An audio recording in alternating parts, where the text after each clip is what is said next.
Welcome to my channel, where the scariest stories come to life. Before we dive into today's chilling tale, make sure to hit the subscribe button and turn on notifications, so you never miss a story. Now, let's get into the horror. I've lived and worked here in Portland, Maine, and every spring, we get biblical levels of rain. It's a huge pain, but it's something you just learn to live with. After a while, you invest in a good umbrella and a waterproof coat and just muddle on like a good Mainer does. If some of you Californians saw the kind of weather we endure, you'd probably call us maniacs, not Mainers. As I said, the rain is mostly a minor irritation, a price we pay for the magnificent falls enjoyed by leaf peepers from all over the country. But as I found out one dark, rainy night, the climate here can sometimes make it straight up dangerous to live in this part of the world. Picture the scene, it's raining cats and dogs. I'm walking back to my apartment in an older part of town, and it's full dark. One of the streets on my regular route has been around since the early 1800s, and it's still lined with cobblestones, while the sidewalks are these big flat slate slabs that can get super slippery in the spring and fall. I'm pretty sure it's because of some algae or moss that grows on them, making them really slimy. But I'm not a biologist, so don't quote me on that. All I know is, it can be like an ice rink at certain times of the year, but on one occasion, it felt more like a death trap. I had already noticed how slick the sidewalk was as I walked, but then I got a text. I assumed it was from my boss, hopefully regarding the raise I'd been bugging him about.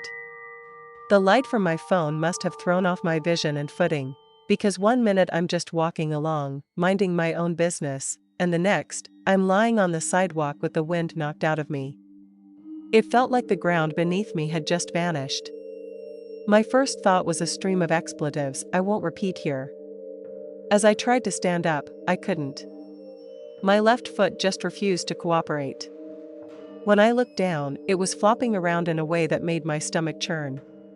That's when the pain hit, a dull throb at first that quickly became a white-hot agony shooting up my leg. It dawned on me that I had either broken something or sprained it badly. Any other time, I'd have called 911 right away, but my phone must have slipped out of my hands as I fell. I looked around for it, but it was nowhere to be found. I started thinking it might have fallen off the sidewalk. But then, I saw it, a sewer drain just off to the side. One of those metal grid ones. My phone must have clattered right down into it. It was a stroke of bad luck, but I figured it wouldn't be long until someone came by. I mean, Portland isn't a huge city, but it's not exactly a ghost town either. As I looked around, though, I realized there wasn't a soul in sight. Even though people here are used to the rain, we still avoid going out in the worst of it. That's when it hit me, I might actually have to call out for help. So there I was, lying on the wet sidewalk, forced to scream for someone to come help me. I yelled 3 solid times, "Can anyone hear me? Help! I'm hurt." But no one came. I could see lights in the windows of nearby apartment buildings, but no one was coming out.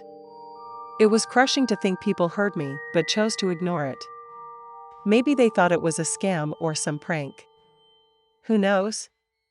People can be awful sometimes. A few minutes passed, and I started to realize that if I wanted help, I might have to drag myself along the sidewalk until I found someone. Just as I was preparing for that, I saw a shadowy figure appear under a street light. Relief washed over me. Finally, someone was here. But as the person approached, they didn't speed up or say anything. They just walked toward me at a casual pace, like nothing was wrong. My initial relief quickly turned into dread. Something felt off. When the person reached me, I called out, "Sir, I think I've broken my ankle. Can you please call 911?" He didn't respond right away. He just stood there, staring down at me. After a moment, he asked in the most uninterested tone, "What happened to you?" I explained again, skipping the backstory this time and just begging him to call for help. But instead of helping, he just stood there, staring at me like I was some kind of curiosity. Then, he did something I never expected, he started patting me down.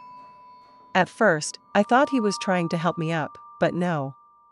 He was rifling through my pockets. Before I could say anything, he grabbed my purse and started going through it, taking a few bills and my work ID. My heart sank. Here I was, lying injured in the street, and this guy was robbing me. But then, he did something even worse. He pocketed my ID and just kept staring at me, not leaving. That's when I realized he wasn't just robbing me. He was toying with me, and the thought of what he might do next terrified me. I begged him not to hurt me, telling him to just take the money and go. But he didn't move. He seemed to enjoy how helpless I was. I reached for my keys, thinking they were the only thing I had to defend myself, when suddenly, I heard a voice. "Excuse me, is everything all right?" It was another man, standing outside one of the nearby apartments. As soon as the guy heard him, he walked off like nothing had happened. The new guy called inside for someone to dial 911 and rushed over to help me. Cut to a few hours later, I was in the hospital with a broken ankle, high on painkillers. The cops took my statement, and I found out later that the guy who robbed me was arrested for petty theft. He had a history of drug addiction and mental illness and had committed a few similar robberies before. He was going to jail for a while, and knowing that brought me some comfort. I'm an 80s girl, not like some millennial who just loves the aesthetic. No, I literally grew up in the 80s, the time before cell phones, the internet, or satellite TV. The only things you could get delivered to your door were milk or pizza. It feels surreal thinking about how much has changed over the years. And let me tell you, I wish we had some of the things back then that we do now. It would have saved me a lot of trouble, especially in this story. Until I saved up enough money for my own car, I had to walk to and from work unless I could get a ride, which wasn't often. One night, when I was 18, I was making the usual walk back to my parents' house when, out of nowhere, the sky opened up with Noah's Ark levels of rain. I'm talking about torrential downpour. I didn't mind a little rain, but this was insane, so I ran for cover. But the rain didn't let up, it only got worse. Then this car pulled up beside me. The driver, an older guy, offered me a ride. Given how bad the rain was and the Bible sitting on his dashboard, I didn't hesitate, I jumped in. It didn't take long for me to realize I'd made a very bad decision. As I tried to open the car door, the handle stuck and creaked, refusing to budge. The driver opened his own door and explained that the door handle had been problematic for years, and I needed to yank it hard. I did, and with a metallic screech, it opened. Once inside, out of the rain, he apologized and mentioned the window didn't roll down either. I wasn't panicked yet, but knowing I was effectively trapped made me uncomfortable. He politely asked where I was headed, and we made some small talk about how bad the rain was. Then, out of nowhere, he started complimenting me, my uniform, my hair, telling me I looked like his late wife, and that her spirit must have led him to me. A red flag for sure, but at the time, I just thought he was a lonely old man who missed his wife. Then the conversation took a weird turn. He asked me about school, my hobbies, and eventually, if I was on my period. I have no idea how the conversation got there, but it seemed natural in the moment. He didn't sound creepy, at least, not until he said, very calmly, "Once you blossom into a woman, you should start a family as soon as you're able." I was processing that when he went on about how it was God's plan for him to be lonely, and that because I looked so much like his late wife, I was meant to be his. He even talked about how we'd have children together, something his wife was never able to do. I felt my stomach knot up, but I stayed calm. He grabbed my hand and kissed it, saying, "It's going to be magical, taking you to bed again." At that moment, I knew I was in danger. My brain screamed, panic, but I needed to stay calm. My first excuse was, "Oh no, I forgot to clock out of work. I have to go back." But he said, "That can wait until tomorrow."